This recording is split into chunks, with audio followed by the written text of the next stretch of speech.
Hey, what's going on YouTube? Welcome back to another video. In today's video, hopefully it's a quick one. This is kind of a sequel to one of the first videos I released on this channel.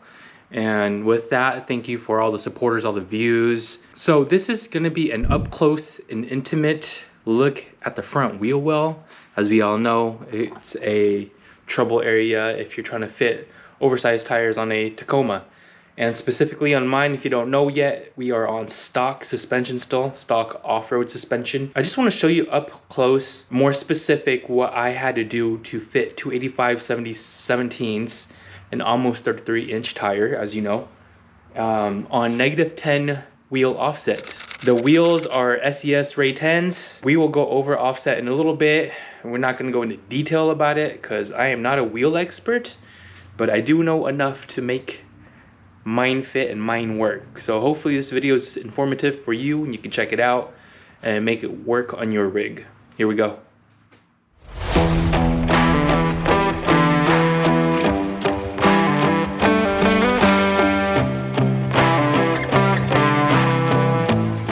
So in looking at the wheel well, we're just going to go over each component that we had to massage or cut to make work.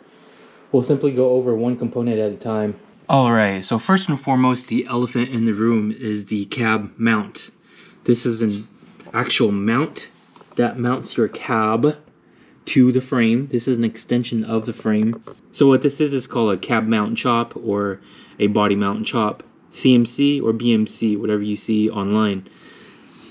What happens here is this thing sticks out about an inch or so this way, protruding into the tire and wheel.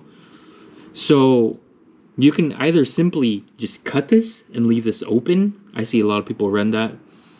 Or you can weld a metal plate here, weld it all the way around, and then paint it black so it looks OEM-like. So this is an example of a plate that you would weld to this open area. Because I'm not a welder, and most of you probably aren't either, I took it to an off-road shop, a local off-road shop. I paid, if I remember correctly, about 300 bucks for this job. So next, what I want to address is this cab corner. As you can see, I used a box cutter and cut this piece off. This was notorious for rubbing. This actually rubbed first before the cab mount here. I basically just used a box cutter and trimmed right along here, cut through just like butter, cut very easily. What you were left of was this metal piece that stuck out, and you can see it's bent up and back in. Basically just use a sledge hammer it back in so it's nice and smooth so it doesn't cut a tire or anything. Next here is the inner fender liner, which is this piece right here. I wanted to keep this as OEM as possible. I wanted to give an OEM look. I did not want to get rid of this. So that means I'm probably not going to be going 35s. So with this, what I did was we cut this part here. We cut this part here because this piece, I believe, if I remember correctly, extends out this way. And I think it's held by this guy. But I decided to cut it. It just makes life a little easier. Now, this is the infamous pinch weld. If you can see, mine is bent back towards me, towards the outside of the truck. I've seen people hit it inwards, but for me, I decided to hit it outwards this way. I've seen people cut slits so it's easier to hit. Now granted, this is not all the way flat and flush. If I was going to run a bigger tire, like a 34, or if I did go up to a 35, this would definitely need to be flushed all the way. But for a 285 17, this does not rub. Another piece is the, again, back to the inner fender, but to the front of the truck. It was this little corner right here that protrudes out. I had to use a heat gun for this. You could kind of, lighting's not the best, but you may have to massage this part a little bit. So what I basically did was used a heat gun, heated it, warmed it up, and then I used the head of a hammer, like so, and just pushed it in. Now the last part of this is this corner here, this front corner of the bumper. So as you can see here, there is a screw here. This used to be way over here.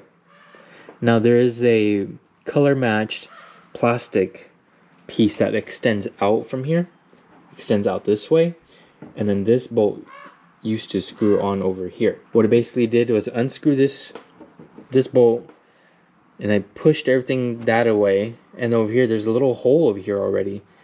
It's almost as if Toyota made it that way. And what you do is you screw and secure everything on over here. Now this piece you can see right here where I cut, it's still a little rough here. I basically just use this box cutter and just cut that piece away. Otherwise it sticks out and it looks kind of funny there. You won't need it anymore. And that's pretty much it. Again, as you can see, I have the off-road OEM suspension here still. There is no spacer lift, nothing. Still the yellow skinny Bilstein. So you could definitely make this fit a 285/70/17. A lot of people, a lot of naysayers online are gonna say, you know, why are you doing that? What's the point? You feel a big difference going to a 285/70/17, going from a stock 31-inch tire to a almost 33-inch tire. Just the confidence you gain off-road, going through ruts. You know, it's not a huge size upgrade, but it is, I would consider, a significant size upgrade. I don't scrape, I don't rub anywhere anymore. And if you do rub, take the wheel off again and massage that place again. This is what is needed if you want to fit 285/70/17s. You're just going to have to guess and check yourself every once in a while. Get to the point where you don't rub anymore. Wheel offset is huge. It is hugely important. Again, mine is a -10 offset, so it pokes out just a tad. When you buy your wheel, you gotta look at that. I'd say the most friendly fitting is gonna be a 0 offset. One of my buddies has 0 offset on his 3rd gen Tacoma, and he barely rubs the mud flaps. He actually can still run the mud flaps. I can't anymore because I cut, you know, with my modifications there. But he still rubs, he still runs his mud flaps, and with a little flexing, he rubs just a little bit, and it's tolerable, and he runs it that way. So the most minimal cutting you want to do, go with a 0 offset. If you want a little poke, a little more of the Instagram glam, then a -10 offset or -12 offset is going to be your best friend.